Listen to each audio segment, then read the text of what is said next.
Matindi mga kababayan yung mga pasabog na balita ngayon. Ibinulgar po ng anak ni dating Senate President Juan Ponce Enrile na ngayon Chief Legal Counsel na ng ating Pangulong Bongbong Marcos, si Martin Andanar, yung dati pong Secretary po ni Maudigs. Si Andanar daw po mga kababayan ang siyang nagpopondo dito sa mga pro-China vloggers at yung pera na pinopondo po dito sa mga pro-China vloggers at anti-Marcos yung mga naninira sa ating Pangulong Bongbong Marcos na mga vloggers na dati pro-BBM noon. Si Martin Andanar daw po ang nagpopondo at yung pera galing sa China. Ito ngayon mga kababayan ang banner story ng Politico News. Bata ng Beijing, Enrile's daughter. Andanar funding anti-Marcos vloggers using China money. Yan po mga kababayan yung anak ni Enrile. Si Katrina Ponce Enrile. Siya po yung CESA Administrator and CEO, yung Cagayan Economic Zone Authority. Kaya pala niya Mr. Maravillas ang sisipag ng mga pro-China vloggers na siraan yung ating Pangulong Bongbong Marcos. Kasi yung ating Pangulong Bongbong Marcos ay hindi sumasang-ayon doon sa foreign policy na tinatahak noon ng kanilang patron na si Digong. So ever since mga kababayan, tama pala yung ating tama yung ating hinala at yung mga nababasa natin na mga articles na yung China ay talagang nangingialam sa mga bansa tulad ng Pilipinas at nag-i-employ sila ng mga propagandista ay talagang totoo. Ito po yung ito po ngayon ang laman ng balita. Si Martin Andanar po, matapos na mawala sa gobyerno, kasi siyempre nagtapos na yung turno ng dating Pangulong Digong, nagtrabaho na po doon sa Beijing, China. Ito po. Kailan ito? September 18, 2023. From Manila to Beijing, Martin Andanar goes global as CGTN's news anchor. Yan po. Kita ninyo? CGTN news anchor na siya, mga kababayan. Bata na ng Beijing po. At siyang nagpupondo daw, sabi ni Katrina Ponce Enrile, ng mga anti-Marcos vloggers using China money. Kaya pala na niya Mr. Maravillas, yung Armed Forces of the Philippines, si General Romeo Browner, order na ngayon sa kanyang mga sundalo na bantayan doon sa Davao Region. Baka niya mapasok ng mga infiltrators. Ano kaya niya Mr. Maravillas ang connection nito dito sa secessionist movement na biglang lumitaw? Baka niya Mr. Maravillas pati yung secessionist movement may pondo din galing sa China. Ano sa tingin ninyo mga kababayan? Kaya nga agad-agad mga kababayan na nagpalabas ng mga statements yung ating mga opisyal, una yung mga senador, congressmen, gobernador galing Mindanao, then yung ating National Security Advisor, then ngayon mga kababayan pati yung ating Department of National Defense, si Secretary Gibo. Mamaya ibigay ko po sa inyo yung mga kwento, yung detalye na mga kwentong ito. At pati yung mga officials ng League of Cities and Provinces of the Philippines po, League of Cities of the Philippines, nagpaabot na rin po ng kanilang pagkontra dito sa gustong mangyari ng dating Pangulong Digong. Yan po. LCP opposes ex-President Duterte's call for separate Mindanao. Ito si Gibo, DND chief vows to protect sovereignty amid secession threats. Malamang anya Mr. Maravillas yung hula mo na baka may pondo po na dumadaloy para guluhin ang Pilipinas ay talagang malamang totoo niya Mr. Maravillas. Malamang po. At ngayon nag-intensify po mga kababayan yung cyber attacks at na-trace po na yung location ng cyber attacks galing pong China. Yan po mga balita ngayon, no? Na hacking attempts alarming and outraging, sabi po ni Senadora Grace po. Sabi ng ating Speaker of the House, Martin Romualdez, kailangan nating labanan. Romualdez calls for DICT briefing on cyber attacks. Sabi po ni House Secretary Velasco, millions of attempts from hackers to deface House website. Ina-target ngayon po yung Congress. Kani-kanina lang breaking news mga kababayan na may bomb threat sa Kongreso. Kaya po mga kababayan, pinaigpit yung security. Sabay-sabay na po na umaatake yung mga kampo ng China. Matindi talaga niya Mr. Maravillas. Talaga niyang kailangan natin na mag-unite, magkaisa tayo rito. We have to reject these politicians na malamang pinupunduhan na mga kababayan ng China.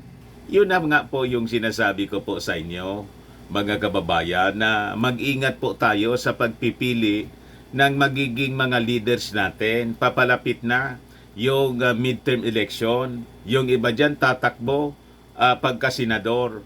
At lalo na po sa 2028, yung mga sympathizers ng China dito po na mga politikos, malamang sasahod po. Although it is illegal, bawal po yung foreign funding. Pero maraming paraan po. Pwede bagang padaanin sa mga local businessmen. At may alam nga tayo na isang politiko pabalik-balik na doon. Parang kilala ko niya Mr. Maravillas siya na pabalik-balik sa China. Kilalang kilala po ninyo. Sige nga andal-dal sa sa media po. At may sariling YouTube channel din. At sabi tatakbo uli sa pagkasenador mga kababayan. So masyadong delikado. Mag-ingat po tayo. But before ko mga kababayan ibigay sa inyo yung full story kasi ang sabi pati po si Pacquiao naisip na rin na tumakbo mga kababayan. Di ba si Pacquiao may yung istasyon nakipag-collab na rin sa China. Kaya lang I think hindi na matutuloy. Iyon na nabulgar doon sa Congress. May plano daw na tumakbo mga kababayan sa pagkasenador din. Gagayahin daw si Joel Villanueva. May himala. Kibuloy Mals 2025 senatorial run. Talaga niya, Mr. Maravillas, matindi yung mga pasabog na balita mo ngayon. Matindi po yung mga lumalabas na balita ngayon. But before ko ibigay sa inyo yung full story, click subscribe mo na dito sa ating YouTube channel and hit the notification bell para lagi po kayong updated sa mga kaganapan dito sa ating bansa. Sa ating mga Marcos loyalist po na hindi pa nakasubscribe, mag-subscribe na po kayo para malabanan natin ang fake news ng mga dilawang DDS, lalo na po yung mga funded ng China. Di ba?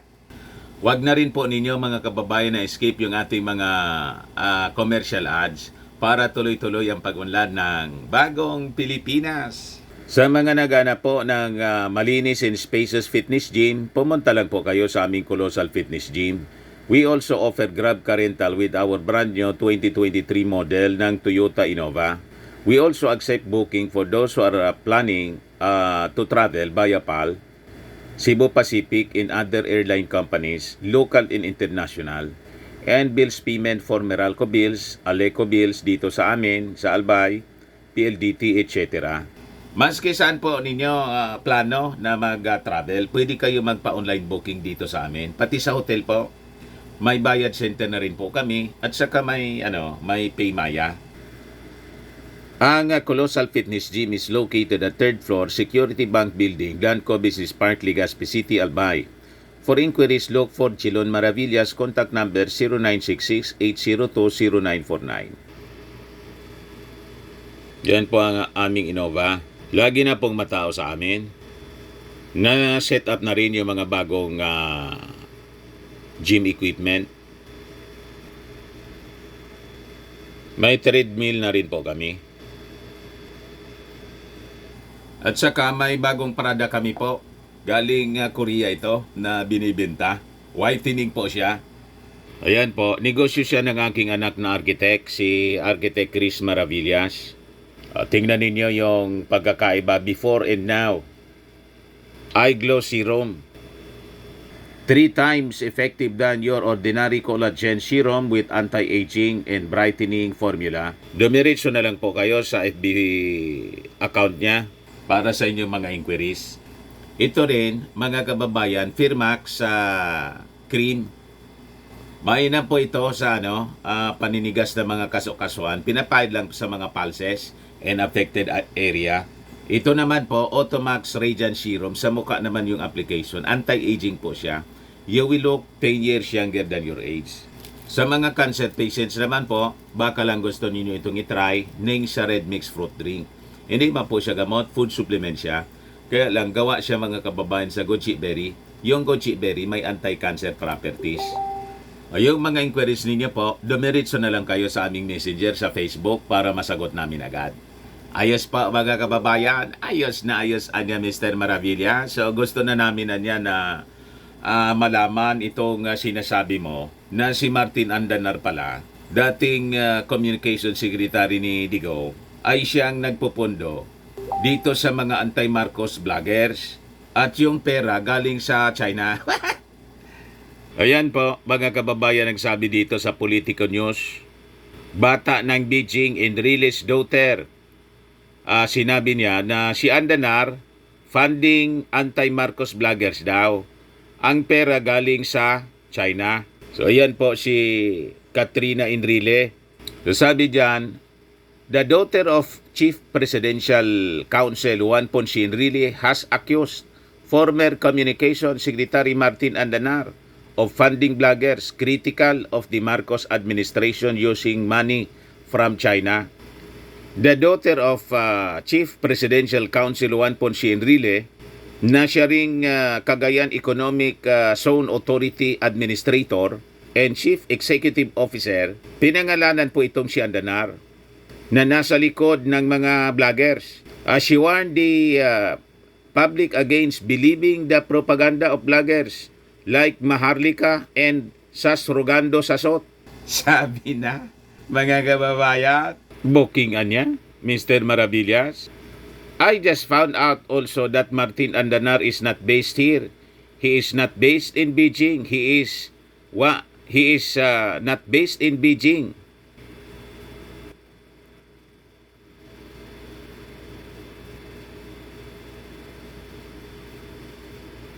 Andanar, who also served as spokesman of former President Duterte, is currently a news anchor for the state-run China Global Television Network or CGTN. Katrina Enrile said people should be aware that Maharlika and Sasot have ulterior motives in criticizing the administration. You want to continue listening to the rants? Go ahead. I'm just telling you, they're being paid from China, sabi po ni Katrina Enrile. Matindihan niya pala, Mr. Maravillas. Matindi po. Itong si Martin Andanar po, kinuha na po ng CGTN. Yan from Manila to Beijing, Martin Andanar goes global as CGTN's news anchor. Medyo mali yung pakasulat ng balita doon sa Politico News na is not in Beijing. Nasa Beijing po siya. Noon pa, sabuatan. Nakikipag-collab na siya, mga kababayan sa Beijing. Ito yung balita. mga kababayan, 2017 report ng PNA, Philippine News Agency, PNA.gov. Andanar 6 Media Collab boast in China visit. Alagaan niya, Mr. Maravillas, prinadjik tayo ng China.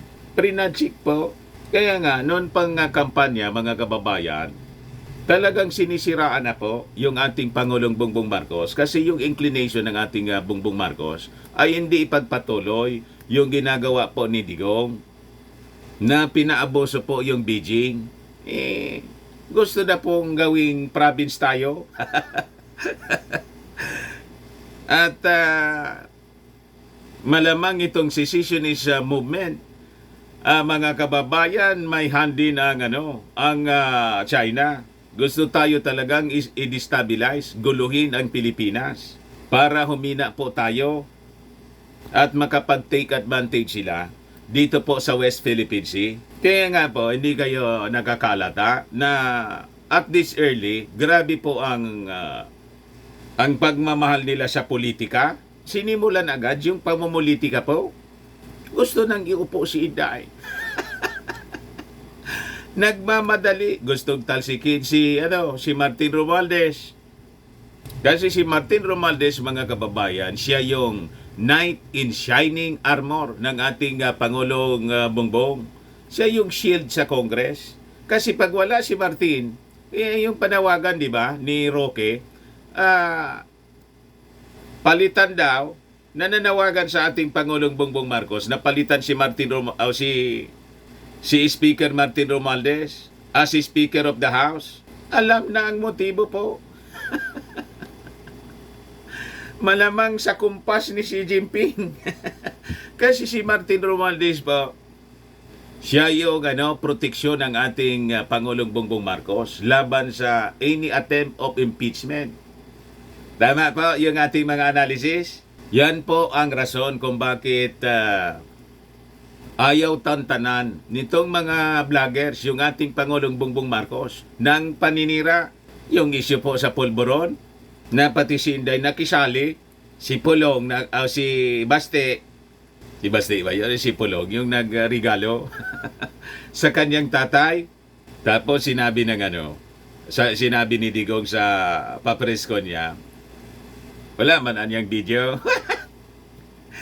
You see? Pagkatapos, after several weeks, ayun, umatake na ng todo-todo. That was, last Sunday po.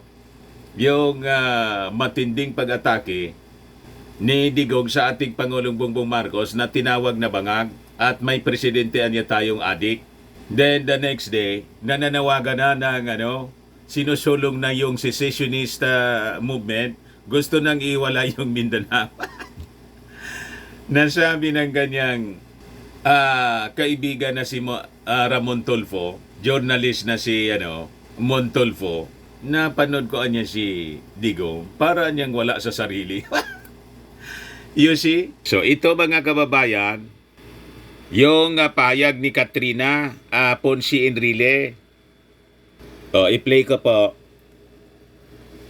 Pakinggan po ninyo. Hindi ko lang isintro po sa kanyang mukha para hindi po baka ma-restrict po tayo. Basta yan siya. Yan. I-play ko po. Pakinggan ninyo. I just found out also that Martin Andanar is not based here. He is not based in Beijing. He is the one funding all this disinformation, like Maharlika, like SAS, like all these others. They're not doing this out of love of country. They're doing this because they're getting paid. You want to continue to listen to their rants? Go ahead. But I'm just telling you, they're being paid from China. When another country is trying to control even the narrative that is going to be brainwashing everybody here, we're in deep trouble. We are easily fooled. We like to always go with the underdog. But who is really the underdog? Try your best to broaden your mind and think about it. It's usually the people in power. Sila parating binabato, di ba? There was never a president here that was truly loved. Being on the top, isang mali mo lang, pupunahin. Pero lahat ng magandang ginawa mo, kinakalimutan.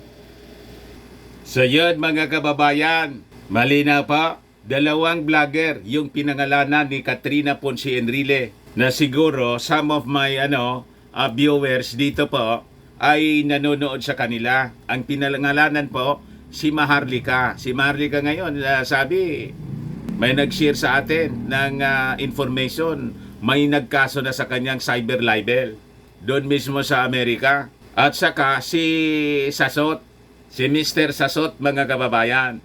Ang expose po, ang nagsabi, si Katrina Ponce Enrile. Ayan po, anak ni Juan Ponce Enrile, Chief Presidential Legal Advisor ng ating Pangulong Bongbong Marcos. Kaya niya walang tigil sila sa paninira. Araw-araw po. Yun na lang po, mga kababayan, ang laman ng kanilang mga videos. Lahat po mga marites. Kung ano-ano mga theories, chismis. Di ano-ano yun, Mr. Maravillas, na sinasabi mo na pati yung Kongreso ay gusto nang i-hack at yung cyber attacks ay na-trace ng mga experts somewhere. Yung location po, China. O ito po, pati yung ating Speaker of the House ay na-alarm. Sabi diyan, kailangan nating labanan. Romualdez calls for the ICT briefing on cyber attacks. Sa ating mga websites po, purportedly by Chinese hackers. Tumindi po yung atake ng mga Chinese sa atin. Hindi lang yung mga kanilang bullying na ginagawa po dito sa West Philippine Sea. Kaya matindi po yung yung past administration na inalaw po yung mga telecommunications company, yung telecommunication company na pag-ari ng China, pinaintulutan po na maglagay ng mga cell sites sa mga kampo ng militar. Delikado po talaga yon. Pinaimbestigahan na ito ng Congress noon, pero parang wala din nangyari. I think kailangan ng seryosohin ito ngayon, mga kababayan, with these developments ng mga cyber attacks. So yun ang ating knight in shining armor ng ating Pangulong Bongbong, si Martin Romualdez. So nagpatawag siya ng urgent meeting with the Department of Communications, Information and Communications Technology. So sabi niya, I express deep concern regarding the recent cybersecurity breaches in government agencies as reported by the DICT. The revelation niya that hackers suspected to be operating from China have infiltrated the email systems and internal websites of various government agencies is a matter of national security and public interest, sabi po ni Romualdez. The fact that these breaches have targeted critical domains such as cabsec.gov.ph, coastguard.gov.ph, cbprd.congress.gov.ph, dict.gov.ph, doj.gov.ph, and ncws.gov.ph, in addition to the private domain of President Ferdinand Bongbong Marcos Jr., signifies a dire need for an immediate and comprehensive response. Sabi po ng speaker, pati pala yung pribadong domain ng ating Pangulong Bongbong Marcos, tinarget ng mga hackers galing po sa China. Ganon katindi po, ganon kapiligroso. Kaya po, naisip na ni Katrina Ponce Enrile na ibulgar kung sino yung mga kasabwat dito sa Pilipinas ng China sa mga attacks against the President, mga propaganda po, na ang sabi niya, pinupunduhan po ng China mismo. At si Martin Andanar, ang sabi, nasa likod.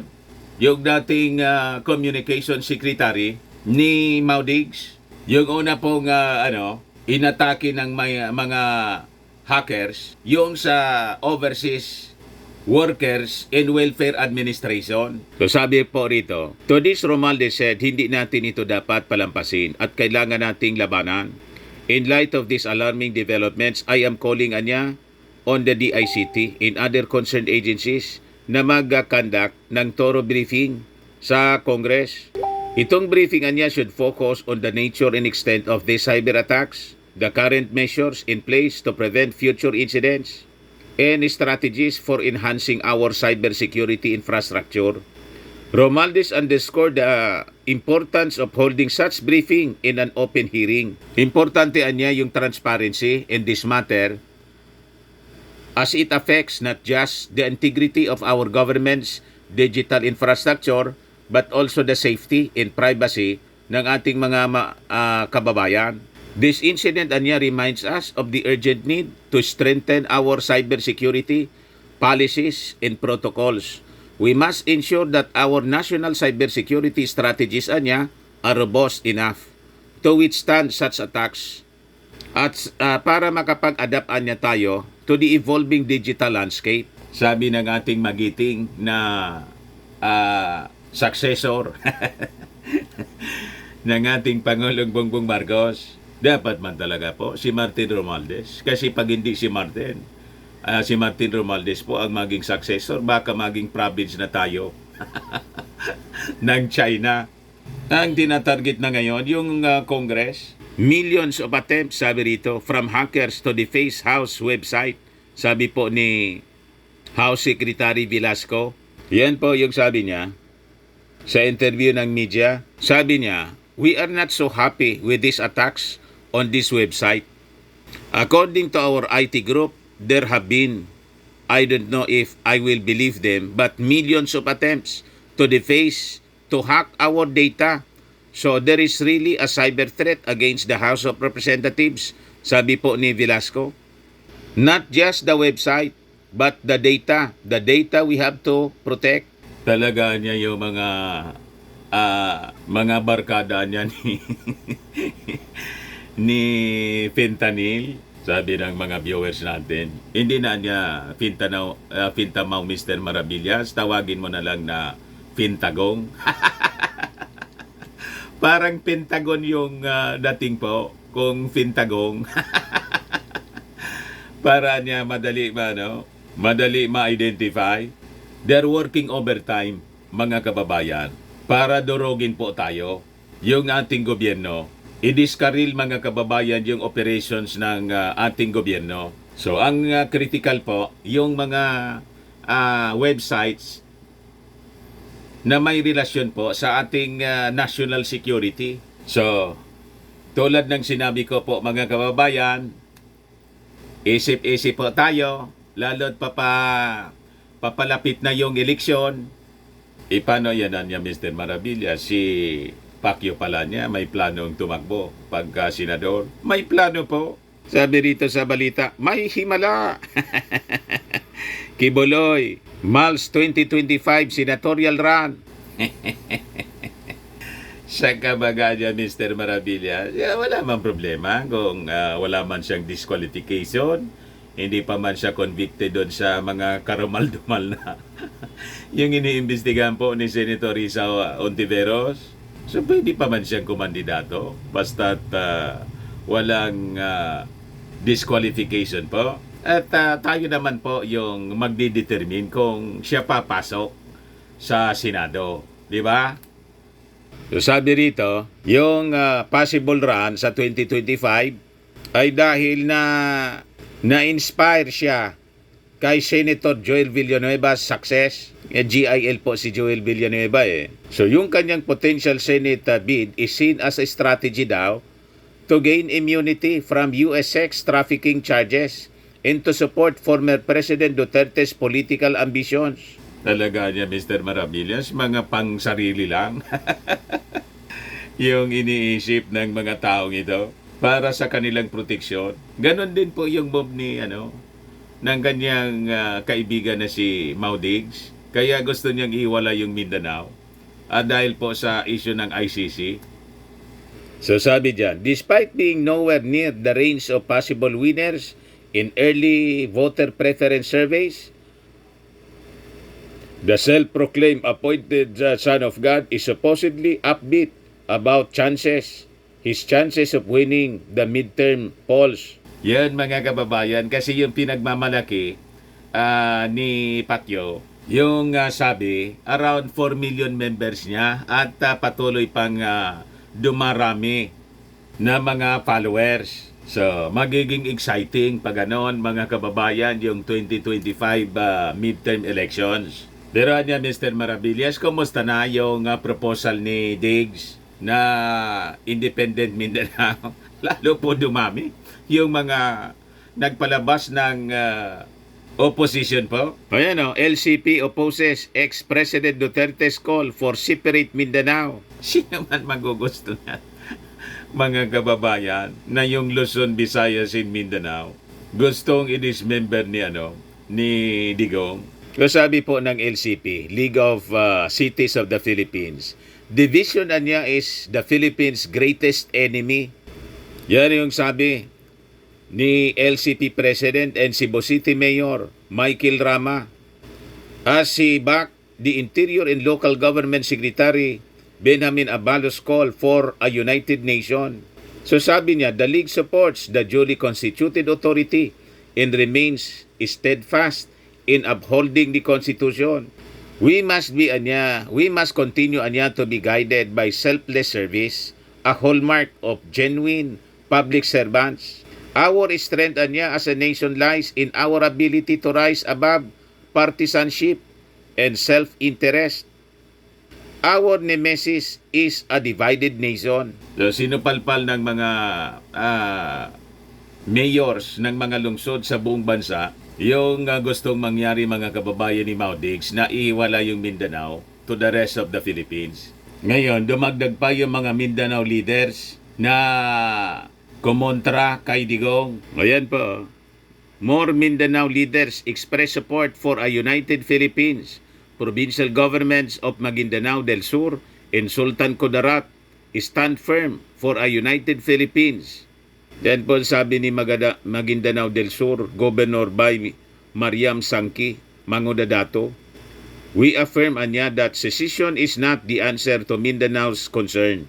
We turn down any call or movement that aims to destabilize our government and eventually that would divide our nation, much the movement that would separate Mindanao with our beloved country, the Philippines.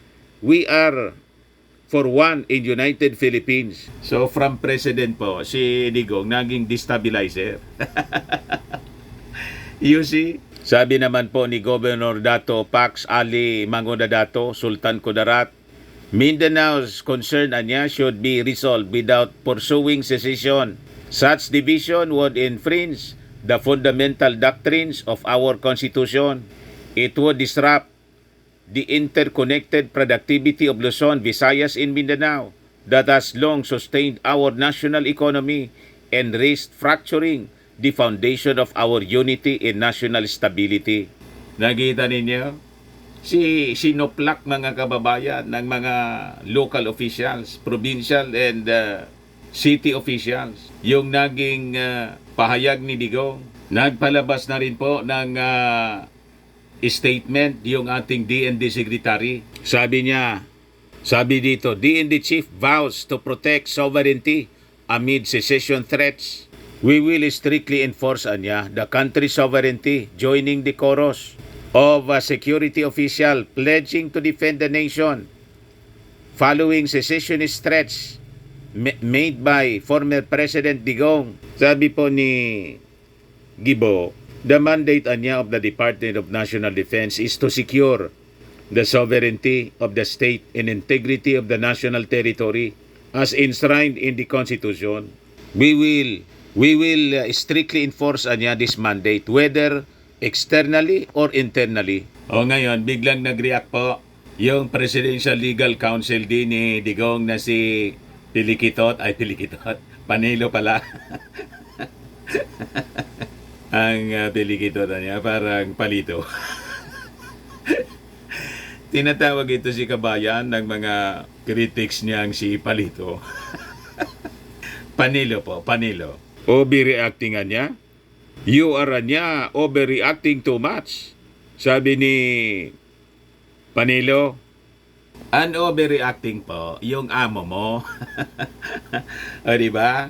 at lahat ng kanyang mga anak overreacting. Hindi man nga inaano, hindi man inaaway. Nagsimula lang doon sa confidential funds. Ito na napunta na sa secessionist movement. Doon lang to, mga kababayan, nagsimula. Ay doon pala sa attempt ni Hilo Garci. Doon nagsimula, mga kababayan. Napunta na sa dismember ng ating bansa. Kayo yung nag-overreact. Tapos babalik na din ni Panelo yung ating administrasyon po. Ngayon po, sa itsura lang po ni Panelo, ito yung overacting. Di ba? Sobra yung facial expression niya. So sabi rito sa balita, government officials who vowed to crush any secessionist movements in Mindanao are simply overreacting. Panelo was visibly annoyed by first comments about threats to seize Duterte. May ganun ba? Parang sumubra po. Yung mga sundalo po ay pinag-ready lang po for possible infiltration doon sa Davao Region. Yun pa man lang po, wala mang utos to seize Duterte. Pag siguro finailan siya ng kaso, bira niya Mr. Maravillas, bakang ibig sabihin ni Panelo yung sa ICC. Tapos na daw yung sa ICC. Baka at any time, mga kababayan, magpalabas na po ng warrant of arrest. Pero anya Mr. Maravillas, di ba sabi ni Solgen, hindi makikipag-cooperate yung ating gobyerno? Depende po sa behavior. Analysis ko man lang po, hindi man po ako parte ng administrasyon ng ating Pangulong Bongbong. Supporter lang po tayo. Journalist, vlogger, supporter. Pero sa tingin ko lang po, pag hindi mag-behave talaga, malamang yun ang abutin eh. Di ba? Lalo't may mga nagpaplano na po na mag-file ng kaso na secession, rebellion, inciting to rebellion. Di ba yun ang mga lumalabas sa mga interviews ngayon? Gusto ng filean po ng kaso, ito pong si Digong, pati si Alvarez, gusto na pong i-expel nga. Pinapaimbestigahan na sa Kongreso. At pag napatunayan po, malamang ma-expel, patalsikin siya as member of the Congress. So sabi rito, he defended the former president proposal to separate Mindanao for the rest of the Philippines. He believes the former leader's pronouncement was merely a suggestion. Mapalusot na naman po. Para niya Mr. Maravillas yung threat doon sa ACT Party List representative. Yung latest pala po, mamaya ibigay ko po sa inyo. May legal actions na ginagawa uli si ACT Party List Representative Castro. So sabi ni Panelo, to those who are saying this, you are overreacting. OA. What are you going to crush? What are you going to crush? What secession are you talking about? The secession that is being articulated by the former president is just an idea. Kaya nga po, ang lahat man na rebellion nagsisimula sa idea. Di ba? Sa plano, ang sinasabi lang ng ating mga security officials, pag itinuloy-tuloy niya yan, action yung ating gobyerno, resolutely dodorogin kayo kung kayo ay hindi titigil. Kailan pa action yung ating gobyerno? Pag nakagalaw na kayo, hindi papayag yung ating gobyerno na maulit yung mga secessionist movement noon. Ang dami pong namatay dyan sa Mindanao. Ngayon yung mga secessionist movement nakipagkasundo na sa ating gobyerno. Kayo na naman yung nagsisimula. It is annoying because those who are speaking are former cabinet members of President Duterte.